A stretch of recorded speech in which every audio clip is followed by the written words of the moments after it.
I really need a garage, you guys.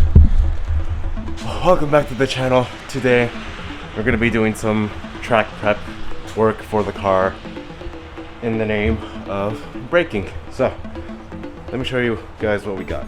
We've got these Project Mu HC Plus brake pads for the front and rear. The fronts are off any Brembo that fits a STI Type R Genesis Coupe.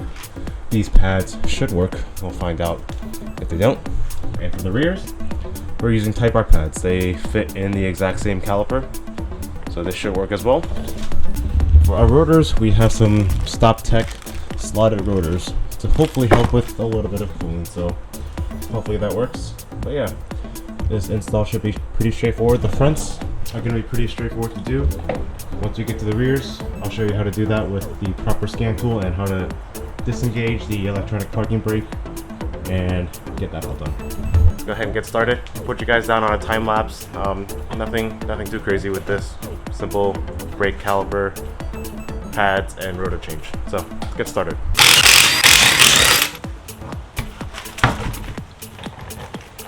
Alright, first things first, with Brembos, we have these little guide pins here to just knock out.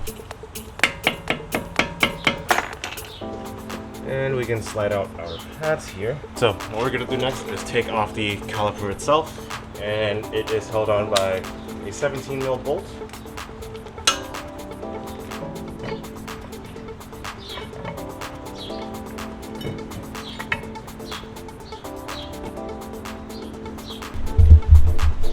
Alright, so as with anything brake related, always clean with some brake clean.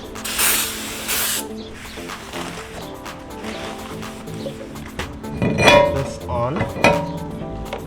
And since these don't have the set screws, we're just going to take our lug nuts to hold them on straight. These are the brake pads we're going to use, the Type HC Plus from Project Mu.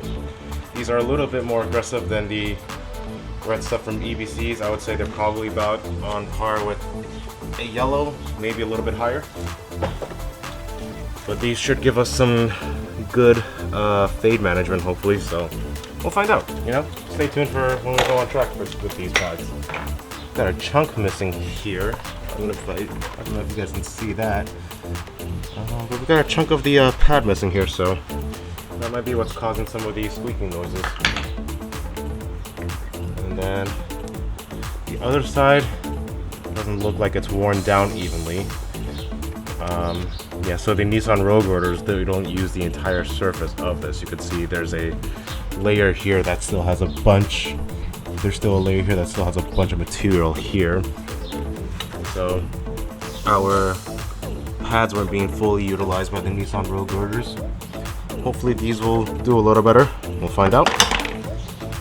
Alright, when you guys reinstall the caliper bolt here, do yourself a favor. Grab yourself some Loctite and get it onto the threads. Torque spec on these are going to be 80 foot-pound. Now the final part, get these pads installed.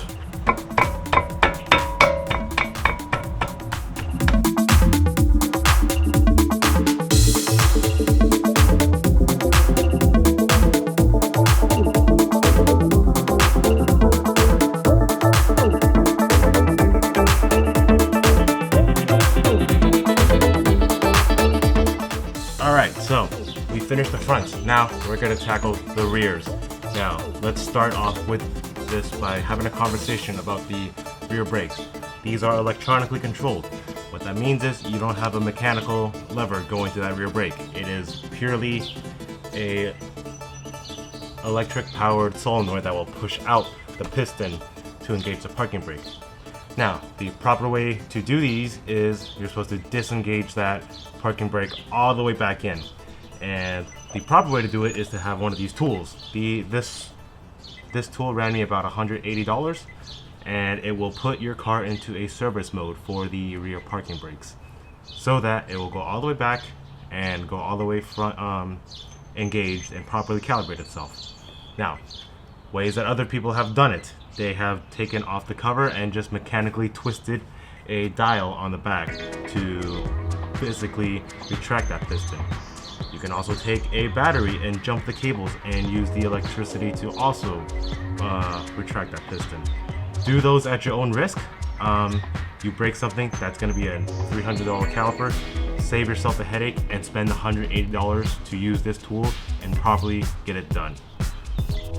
Alright, it is an OBD port, so just go ahead and unplug anything you have in there, and then we're going to go ahead and plug this in there.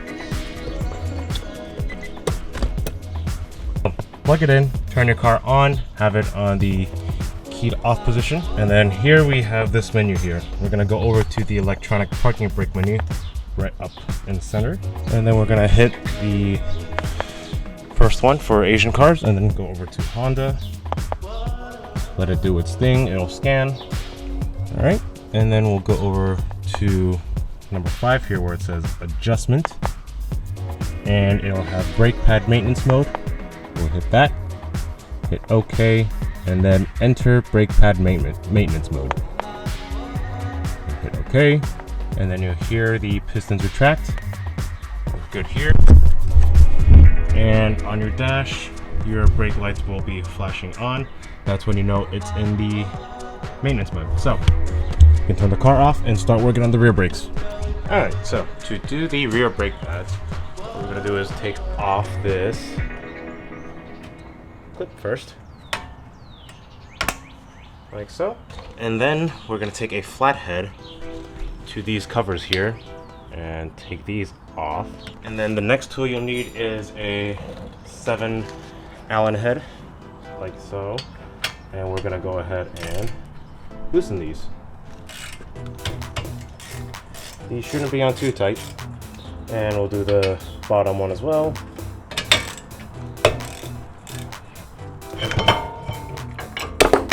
And as you can see by the pads falling out, you'll have access to your pads that way. So if all you're doing is a pad change, that's all you need to do. Next thing you'll need to do is just compress the piston.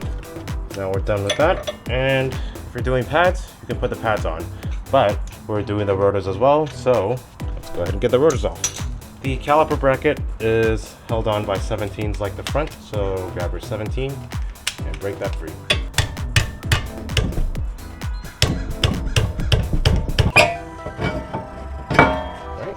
Hit the rotor with some brake clean, and now we'll go ahead and slap this back on. That's how you do a rotor. Now we'll do everything in reverse. For the caliper carrier bolts, we're going to do the same thing in the front. We're going to put some Loctite on it, and it's going to get the same torque spec of 80 foot-pounds. And now to do the pads. You'll notice one of them has a little U shape in the middle. That's going to go towards the rear with this clip here. If your kit comes with this clip, it'll go inside this U shape. It'll have a slot for it to go into like that, and you'll slide that on to the rears. The front's even easier. They go on just like that. Simple. And then we'll reinstall our caliper. Pretty straightforward. Then we'll put these bolts back in. I don't know the torque spec for these bolts, but these shouldn't be too tight. Probably somewhere around the realms of like 10 foot-pounds. Should be good. Good and tight. And we'll put the covers back on and put the clips back in. Easy as that. The rear calipers are pretty easy to do if you have the right tool. And I would recommend just go ahead and spending that $180 for that scan tool, because it will pay off. And there you have it. That's how you do calipers for the rear. So I forgot to mention, once you guys finish up your rear pads, come back to your scan tool and put it back into normal mode. And hit OK.